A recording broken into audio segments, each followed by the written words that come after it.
que je suis arrivé en France, je parlais pas un mot de français, j'avais pas d'argent, j'avais pas d'amis, j'avais rien du tout. Je suis arrivé avec une valise, sans espoir. 1 an et demi avant, ma maman, bon, et mon père et toute la famille ont vécu le décès de ma sœur.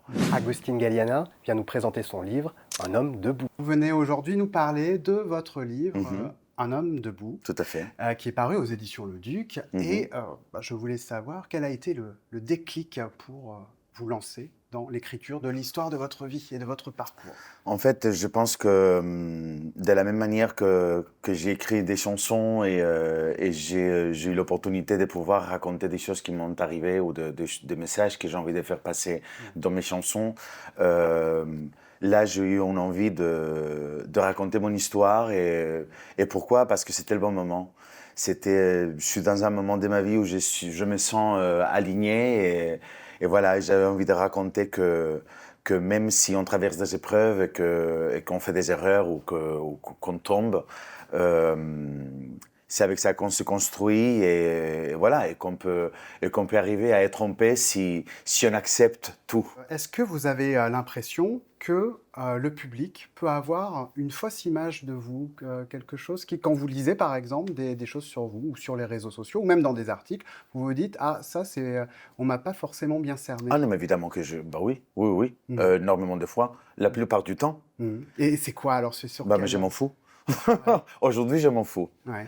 Aujourd'hui, je m'en fous parce que j'ai compris que mon bonheur et ce que je veux faire est pas négociable.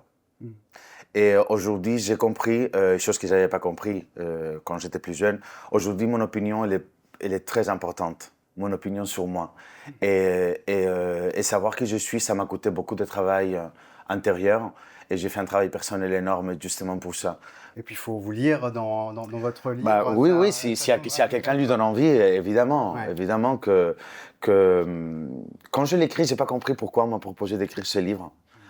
Parce qu'en fait, moi, je trouve que dans mon histoire, il n'y a rien d'extraordinaire.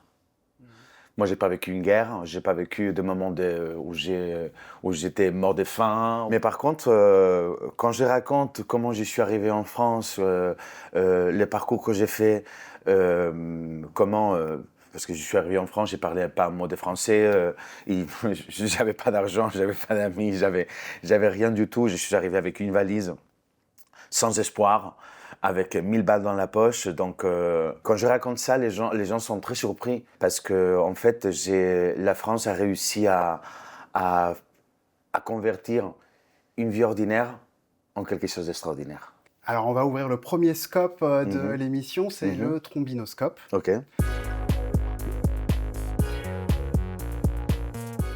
Pour le trombinoscope, je vais vous faire réagir à des noms de personnalités. La première n'est pas une personne. Ah, ok. Mais c'est un personnage, on va dire, dans votre parcours, puisque c'est la ville de Paris. Vous avez parlé de votre arrivée en France en 2012. Et moi, ce que j'ai appris en lisant le livre, c'est que, alors que vous commenciez les tournages, notamment la série Chef, et puis il y a eu Clem, mais au même moment, vous étiez guide à Paris. Et... racontez-moi un petit peu cette expérience. Ça s'est fait par hasard. En fait, je suis tombé par hasard sur une visite guidée. Je suis venu accompagner un pote qui allait devenir guide touristique. Et finalement, il n'est pas devenu guide touristique. Et moi, comme je cherchais un boulot, je trouvais que c'était un moyen de pouvoir trouver un travail pour pouvoir survivre. Parce que je n'avais pas d'argent quand je suis arrivé à Paris. Donc, ça m'a permis de très bien connaître l'histoire de la France et l'histoire de Paris et de pouvoir me reconnecter avec moi-même et un peu avec mon métier aussi. Victoria Abril, qui a aussi un parcours d'espagnole, chanteuse, comédienne, qui vit en France. Une des grandes comédiennes espagnoles qui joue d'une manière surprenante et brillante. Pour moi, la rencontre avec Victoria, ça a été la rencontre avec un icône de l'interprétation espagnole, en fait. Et moi, je suis très admiratif du travail de Victoria et de son parcours. Après, c'est vrai qu'on est arrivés tous les deux avec deux situations, en France, avec deux situations très différentes. Et elle, quand elle est arrivée, elle était déjà Victoria Abril. Elle était comédienne du film d'Almodovar et moi j'étais personne. Donc, mais la rencontre avec elle, ça a été vraiment génial et pour moi, elle est très inspirante. Votre nom, Candice Pascal, le livre s'ouvre d'ailleurs sur votre victoire dans Danse avec les stars en 2017. Ça a été un moment de bascule pour vous, pour votre parcours? Ça a été un moment de bascule, ça a été une très belle rencontre. Et en fait, on s'est vu il y a une dizaine de jours. Et c'est avec Candice, c'est Candice qui m'a permis d'arriver à avoir le trophée de Danse avec les stars. On a réussi à l'avoir les deux ensemble. Et pour moi, ça a été une très belle récompense à toute la souffrance que j'avais vécue par rapport au désir et au rêve d'enfant que j'avais de devenir danseur étoile. Je ne suis pas devenu danseur étoile, mais c'est vrai que le pas que je n'ai pas pu danser en Espagne, je les ai fini par danser en France et voilà. Et ça a été aussi grâce à Candice. Alors, on va ouvrir le scope suivant, c'est l'interview horoscope. Ok.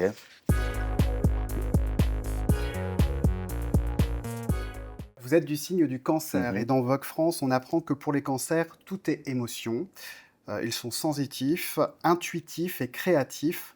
Tout est ressenti d'une manière exponentielle, comme une déflagration de tout son être. Ça, on le sent dans le bouquin, cette sensibilité-là. Oui, en fait, il y a des gens qui sont surpris quand j'écris ces livres. Ils m'ont dit, mais c'est tellement intime, c'est tellement...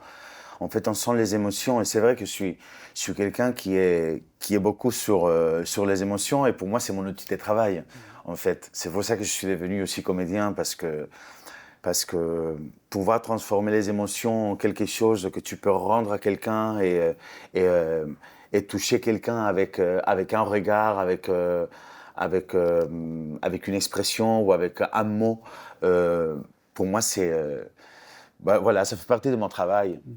Le cancer représente le petit enfant qui a peur et a constamment besoin d'être rassuré ou de se sentir en sécurité. Et alors, quand j'ai lu ça dans Vogue France, je me suis dit ça résonne pas mal avec Un homme debout, où il y a aussi à la fin cette lettre à l'enfant que vous étiez à l'âge de 6 ans. Voilà, on est toujours rattaché à l'enfance. Évidemment, j'ai voulu écrire cette lettre parce que j'étais un enfant qui avait très peur à l'abandon et surtout qui avait vécu, qui est arrivé dans la vie de ma famille avec une situation assez spéciale. C'est-à-dire qu'il y avait 1 an et demi avant, presque 2 ans, ma maman, et mon père et toute la famille ont vécu le décès de ma sœur. Et du coup, oui, quand je suis arrivé, j'étais un peu le porte-bonheur de la famille et je suis arrivé pour soigner une blessure. On va passer à votre interview, à vous, à votre scope, à vous plutôt, avec l'Agustoscope. Côté cinéma, est-ce que vous avez un film fétiche? Moi, j'ai toujours été touché par les histoires des minorités.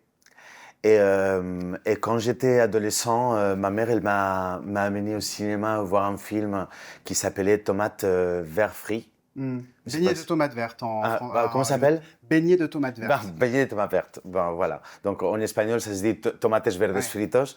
Et je trouve que le message qu'il y a dedans, je trouve que c'est tellement un joli message par rapport aux soins des personnes âgées, par rapport à l'amour qu'on peut avoir entre générations différentes et en racontant une histoire d'un moment de l'histoire tellement dur comme ça a été l'apparition du Ku Klux Klan aux États-Unis, que c'est une histoire qui m'a marqué. Est-ce qu'il y a un livre qui compte particulièrement pour vous? Ça a été Les médecins disparants. D'accord. d'Edward Gordon. Et c'est un livre que je conseille parce que c'est le livre qui a provoqué mon attachement à la lecture.